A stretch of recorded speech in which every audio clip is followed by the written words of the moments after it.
aplikasi sejenis Zoom tetap nomor satu. Kita akan menjelaskan secara detail ya, bagaimana TikTok diciptakan. Artificial Intelligence yang memacu adrenalin anak di bawah 25 tahun dipelajari 3 tahun secara mendalam sebelum membuat aplikasi selama 2 tahun sebelum diluncurkan 2 tahun yang lalu. Jadi sudah 7 tahun perjalanan panjang TikTok tersebut dengan mengubah atau bahasa sainsnya mengengineering minat seseorang. TikTok bukan memenuhi maunya pasar, tetapi pasar minatnya diubah sesuai maunya TikTok. Kehadiran TikTok mengagetkan Microsoft, mengagetkan dunia. Yang saat ini Microsoft menjadi leader di dunia teknologi. Mereka tidak paham mengapa TikTok bisa lakukan itu. Dan mereka ingin tahu bagaimana psychological engineering tersebut bisa dilakukan. Dan ini artinya bisa mengarahkan manusia nantinya kemana saja sesuai maunya platform. Sekali lagi, dulu bisnis itu create want, menciptakan keinginan dari sebuah need, dari sebuah kebutuhan. Misalnya, seorang kerja di Jakarta, tinggal di Depok. Kebutuhannya adalah alat transportasi.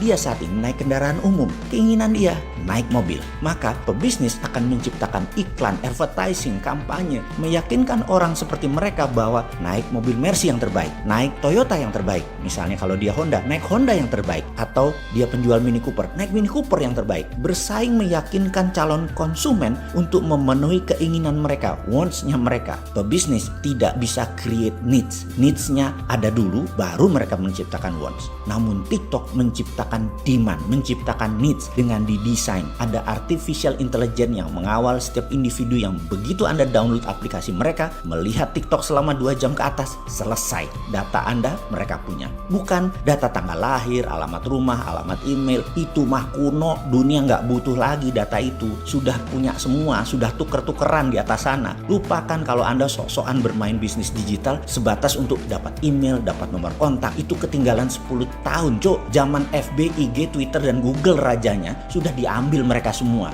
Sekarang yang diambil psychological faktornya seperti minat, passion, interest, fokus, harapan, impian, kemarahan, kerinduan, cinta. Semua kebaca. Oleh karena itu banyak negara TikTok dianggap alat intelijen, dan itu benar. Sayangnya ya, hal seperti ini di negara kita banyak yang nggak paham. Termasuk pejabatnya, termasuk masyarakatnya. Ya karena nggak pernah baca buku, nggak pernah diskusi, nggak ada yang minat. Dan itulah untungnya. Semua menjalankan bisnis, menjalankan kehidupan di Indonesia sederhana, persis tak berubah selama 20 tahun terakhir atau bahkan mungkin 40 tahun terakhir, sama. Kembali ke tema di awal tentang kapitalisme. Kita akan purifikasi kapitalisme di Indonesia dalam pemahaman agar jangan menjadi negara ke arah otoritarian dan elitis kapitalis ala komunis. Kita negara demokrasi Pancasila, bernegara ya ala Pancasila. Cocok dengan apa yang terlahir di atas bumi, kekayaan di dalam bumi Indonesia. Cocok dengan budaya ribuan tahun peradaban Nusantara tanpa perlu budaya impor. Semua terkandung di dalam ekonomi Pancasila, bernegara Pancasila. Karena ekonomi Pancasila adalah satu-satunya sistem yang menjalankan purifikasi kapitalisme. Ada yang minat lebih paham tentang beginian, yang akan membuat Indonesia menjadi